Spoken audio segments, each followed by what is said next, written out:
3월 3일 금요일 새벽 기도회를 시작하겠습니다. 사도신경을 고백하시고 찬송가 260장을 부른 후에 하나님의 말씀을 함께 나누겠습니다. 오늘 하나님께서 저희에게 주신 말씀은 사무엘상 18장 17절부터 30절까지의 말씀입니다. 오늘은 이 본문을 제가 읽지 않고 먼저 읽으시고 말씀을 함께 나누면 좋겠고요.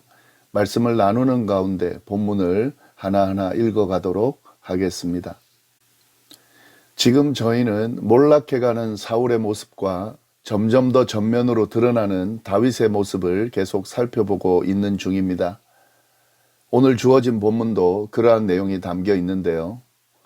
하나님의 영이 떠난 사울은 점점 더 상태가 악화되어 가고 있고 하나님께서 함께 하시는 다윗은 모든 일에 형통하고 사람들의 칭송과 주목을 받게 됩니다. 사울은 이러한 하나님께서 함께 하시는 다윗의 모습을 보면서 두려움을 느끼는데요. 그래서 자신과 자꾸 멀리 떨어진 곳으로 보내지만 그곳에서도 다윗은 여전히 승승장구합니다. 그런 모습은 사울의 두려움을 가중시켰을 뿐만 아니라 도리어 시기하고 질투하는 마음도 증폭을 시켰습니다. 그러다 보니까 어떻게든 사울은 다윗을 처리해야겠다라고 생각하고 그 다윗을 처리하기 위해서 여러 가지 계략을 꾸밉니다. 그 내용이 오늘 본문에도 나오고 있습니다.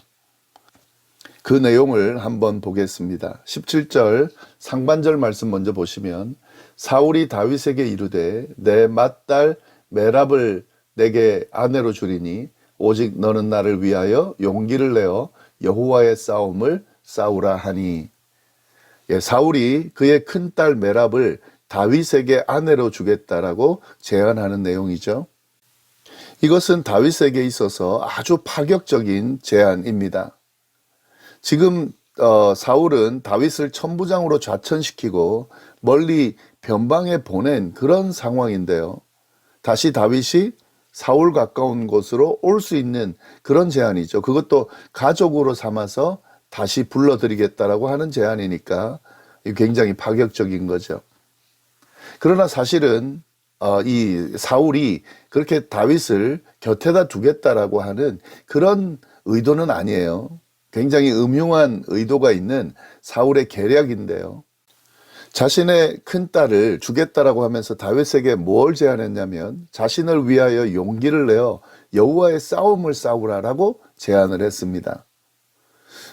지금 사실 다윗은 사울을 위해 싸우는 부하인데도 굳이 이런 명령을 왜 내릴까 하는 거죠.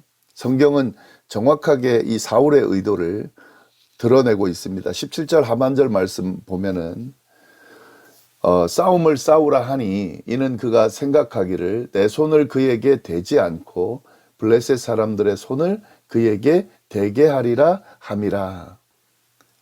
사울은 다윗을 블레셋과의 전쟁에서 보내가지고 그 전쟁에서 죽게 하려는 그런 의도를 가지고 이런 제안을 한 거죠. 사람들의 인정과 칭송을 받고 있는 다윗을 아무 이유 없이 자기가 죽인다는 것, 사실 이것은 굉장히 역풍을 맞을 수 있는 상황이죠.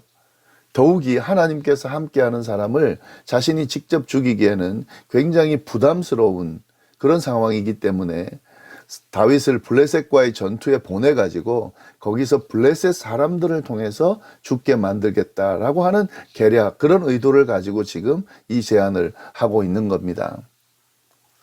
굉장히 지금 한심하면서 악한 의도인데요.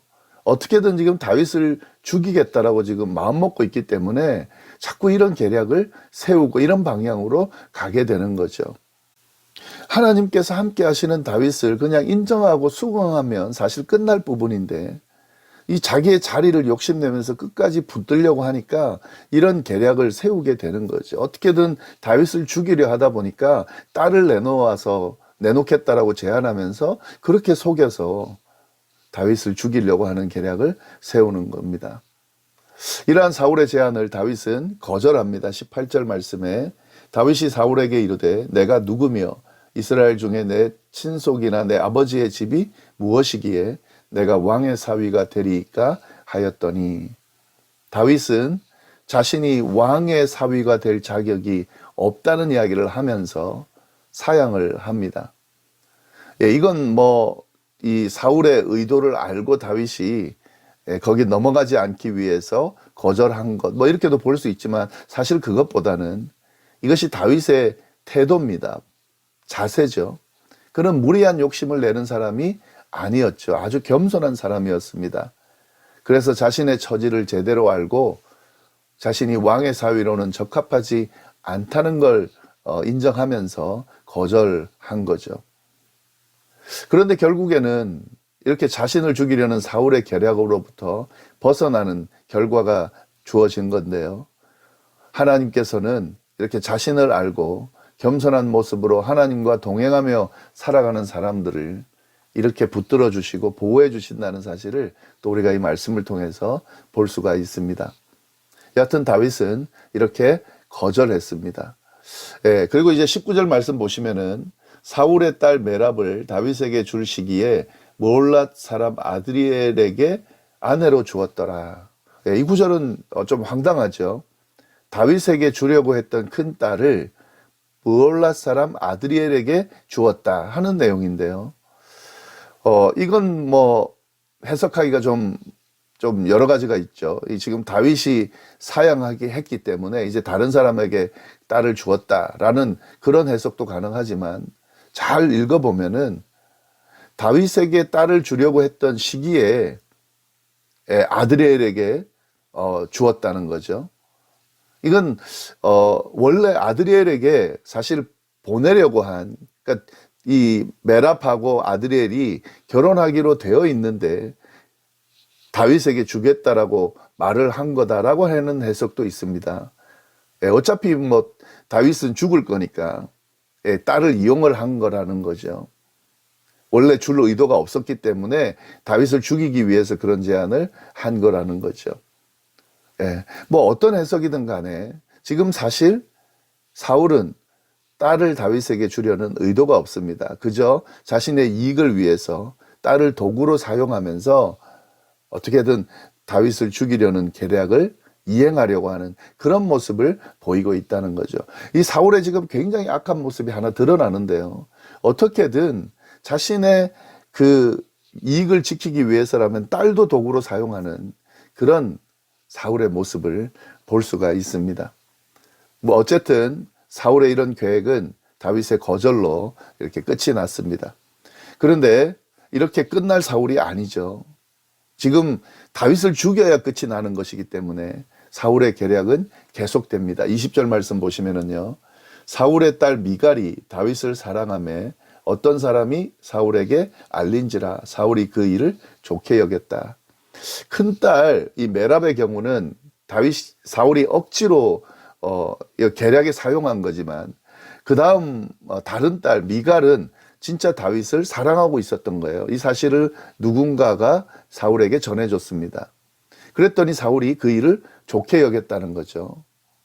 근데 좋게 여겼다는 것은 딸이 다윗을 사랑하는 그 자체를 좋게 여겼다는 것이 아니라 다윗을 죽일 기회가 왔기 때문에 이걸 좋게 여겼다라고 하는 거죠. 21절 보시면은 스스로 이르되 내가 딸을 그에게 주어서 그에게 올무가 되게 하고 블레셋 사람들이 손으로 그를 치게 하리라 하고 이에 사울이 다윗에게 이르되 내가 오늘 다시 내 사위가 되리라 하니라. 사울의 본심이 잘 기록되어 있습니다. 이 사울은 지금 자신의 딸 미갈을 다윗에게 주려고 하는데 그게 이걸 통해서 다윗에게 올무를 씌우겠다는 거죠. 그래서 다윗에게 뭔가를 주문해서 결국 똑같습니다. 블레셋 사람들의 손에 죽게 하겠다라고 하는 그런 의도를 가지고 있는 거죠. 그렇게 해서 사울은 두 번째로 다윗에게 자신의 사위가 될 것을 제안을 합니다. 다른 딸을 제안하면서요. 그러나 이번에는 첫 번째와 다르게 접근을 합니다. 다윗이 첫 번째는 거절해서 이루어지지 않았잖아요. 다윗이 거절하지 못할 상황들을 만들면서 제안을 합니다. 22절 말씀인데 사울이 그의 신하들에게 명령하되 너희는 다윗에게 비밀히 말하여 이르기를 보라 왕이 너를 기뻐하시고 모든 신하도 너를 사랑하나니 그런즉 내가 왕의 사위가 되는 것이 가하니라 하라. 사울은 그의 신하들에게 명령을 합니다. 미리 비밀스럽게 다윗에게 가서 이야기를 하라는 거예요. 왕이 다윗을 기뻐하고 있고 모든 신하도 다윗을 사랑하니까 왕의 사위가 되는 것은 문제가 없고 좋은 것이다라고 말하라는 거죠. 다윗이 거절하지 못하게요. 다윗이 분명하게 겸손하게 자신의 처지에 어떻게 왕의 사위가 되겠는가 라고 또 분명히 말할 거기 때문에 그걸 거절하지 못하게 하려는 그런 계략을 꾸민 거죠. 그러나 다윗은 그의 신하들의 이야기를 듣고도 사실 받아들이지 않습니다. 23절 말씀, 사울의 신하들이 이 말을 다윗의 귀에 전하매 다윗이 이르되 왕의 사위 되는 것을 너희는 작은 일로 보느냐? 나는 가난하고 천한 사람이라 한지라. 왕의 사위가 되는 일이 작은 일이 아니라는 거예요. 그리고 자신은 가난하고 천한 사람이라는 거죠. 그래서 다윗은 신하들의 그 비밀스러운 이야기에도 받아들이지를 않습니다. 신하들은 이 말을 사울에게 전합니다. 그러자 사울은 파격적인 제안을 다윗에게 합니다. 24절, 25절 말씀인데요. 사울의 신하들이 사울에게 말하여 이르되 다윗이 이러이러하게 말하더이다 하니 사울이 이르되 너희는 다윗에게 이같이 말하기를 왕이 아무것도 원하지 아니하고 다만 왕의 원수의 보복으로 블레셋 사람들의 포피 100개를 원하신다 하라 하였으니 이는 사울의 생각에 다윗을 블레셋 사람들의 손에 죽게 하리라 함이라. 사울의 파격적인 제안이 뭐냐면 다윗이 가난하고 천한 신분이라는 것을 전혀 개의치 않겠다는 거죠. 딱 한 가지 조건만 해결하면 모든 것은 다 문제 삼지 않겠다는 겁니다. 그 제안이 뭐냐면 왕의 원수의 보복으로 블레셋 사람들에게 가서 그들을 죽이고 포피 100개만 가져오면 된다라고 하는 제안입니다. 물론 이것도 사울의 그 의도, 본심의 의도를 담은 제안이죠. 다윗을 어떻게든 블레셋 사람들의 손을 통해서 죽게 하려는 그런 의도가 있는 거죠. 다윗은 이 제안은 아주 좋게 여겼습니다. 왜냐하면 이건 자신이 할 수 있는 부분이기 때문에 그렇습니다. 그래서 그는 왕의 제안대로 합니다. 26절, 27절 말씀인데요. 사울의 신하들이 이 말을 다윗에게 아뢰매 다윗이 왕의 사위 되는 것을 좋게 여김으로 결혼할 날이 차기 전에 다윗이 일어나서 그의 부하들과 함께 가서 블레셋 사람 200명을 죽이고 그들의 포피를 가져다가 수대로 왕께 드려 왕의 사위가 되고자 하니 사울이 그의 딸 미갈을 다윗에게 아내로 주었더라. 다윗은 그의 부하들과 함께 블레셋 사람들을 죽이고 포피를 가져왔습니다. 근데 이 사울이 제안한 그 100명의 포피의 2배인 200명의 포피를 가져왔습니다. 이 맡겨진 일이 있으면은요, 뭐 정말 최선을 다하는 그런 다윗의 모습을 볼 수 있는데, 이제 뭐 사울이 거절할 어떻게 저 명분이 없죠. 그래서 왕의 딸 미갈을 아내로 맞이하게 되고 다윗이, 그리고 왕의 사위가 될 수밖에 없는 상황으로 흘러가게 되는 거죠. 다윗을 죽게 하려던 사울의 계략은 어떤 것도 성공하지를 못했습니다. 도리어 다윗은 그 모든 계략들을 넘어서서 도리어 더 많은 것을 얻게 되는, 아내도 없고 왕의 사위도 되는 이런 결과를 얻게 됐다 하는 거죠. 사울은 이러한 다윗의 모습을 곁에서 지켜볼 수밖에 없었습니다. 28절 29절 말씀 보시면 여호와께서 다윗과 함께 계심을 사울이 보고 알았고 사울의 딸 미갈도 그를 사랑하므로 사울이 다윗을 더욱더 두려워하여 평생의 다윗의 대적이 되니라. 사울은 여호와께서 다윗과 함께 하시다는 것을 알았습니다. 이건 경험하면서 알 수밖에 없는 거죠. 그래서 다윗을 더욱더 두려워하게 됐습니다. 근데 참 안타까운 것은 이런 모습을 알고 보고 점점 더 두려워함에도 불구하고 사울은 다윗을 인정하지를 않았습니다. 도리어 더 적대감을 가지고 그를 대했다는 거죠. 자꾸 지금 안 좋은 쪽으로 가고 있는 거죠. 사울은 지금 자신의 욕심에 완전히 사로잡혀 있습니다. 그래서 그 욕심을 채우기 위해서라면 다른 어떤 것도 중요하지 않은 거죠. 자신의 딸들도 도구로 삼았고 무엇보다도 하나님의 존재를 전혀 인식하지 않고 전혀 두려워하지도 않고 개의치도 않고 있다 하는 거죠. 아니, 두려워했는지는 모르지만 이 자신의 욕심에 눈이 멀다 보니까 지금 전혀 개의치 않고 그렇게 흘러간 거죠. 그러니까 점점 더 망가지고 점점 더 몰락해 갈 수밖에 없는 겁니다. 그러나 다윗은 달랐죠. 자신을 겸손하게 돌아보고 하나님을 인정하며 그와 동행하면서 사니까 사울과 완전히 다른 결과를 드러내면서 살게 된 거죠. 30절 말씀에 이렇게 결론을 짓습니다. 블레셋 사람들의 방백들이 싸우러 나오면 그들이 나올 때마다 다윗이 사울의 모든 신하보다 더 지혜롭게 행하며 이에 그의 이름이 심히 귀하게 되니라. 예, 지금 다윗은 승승장구하는 거죠. 형통하는 거죠. 어떻게 이럴 수 있습니까? 사울과 다른 모습이기 때문에 그럴 수 있습니다. 어떤 모습입니까? 하나님을 인정하고 하나님과 동행하니까 그 하나님께서 다윗을 붙드시고 지키시고 인도하시니까 이런 결과가 드러나게 되는 거죠. 승승장구하고 그의 이름은 점점 더 존귀하게 높여지는 그런 결과를 낳게 됐다 하는 거죠. 오늘도 여전히 우리가 사울의 길을 따를 것인지 다윗의 길을 따를 것인지 잘 보시고 선택할 수 있어야겠습니다. 당연히 다윗이 걸어간 길을 가야겠죠. 하나님을 인정하고 겸손히 하나님과 함께 동행하면서 그가 인도하시는 대로 걸어가는 길이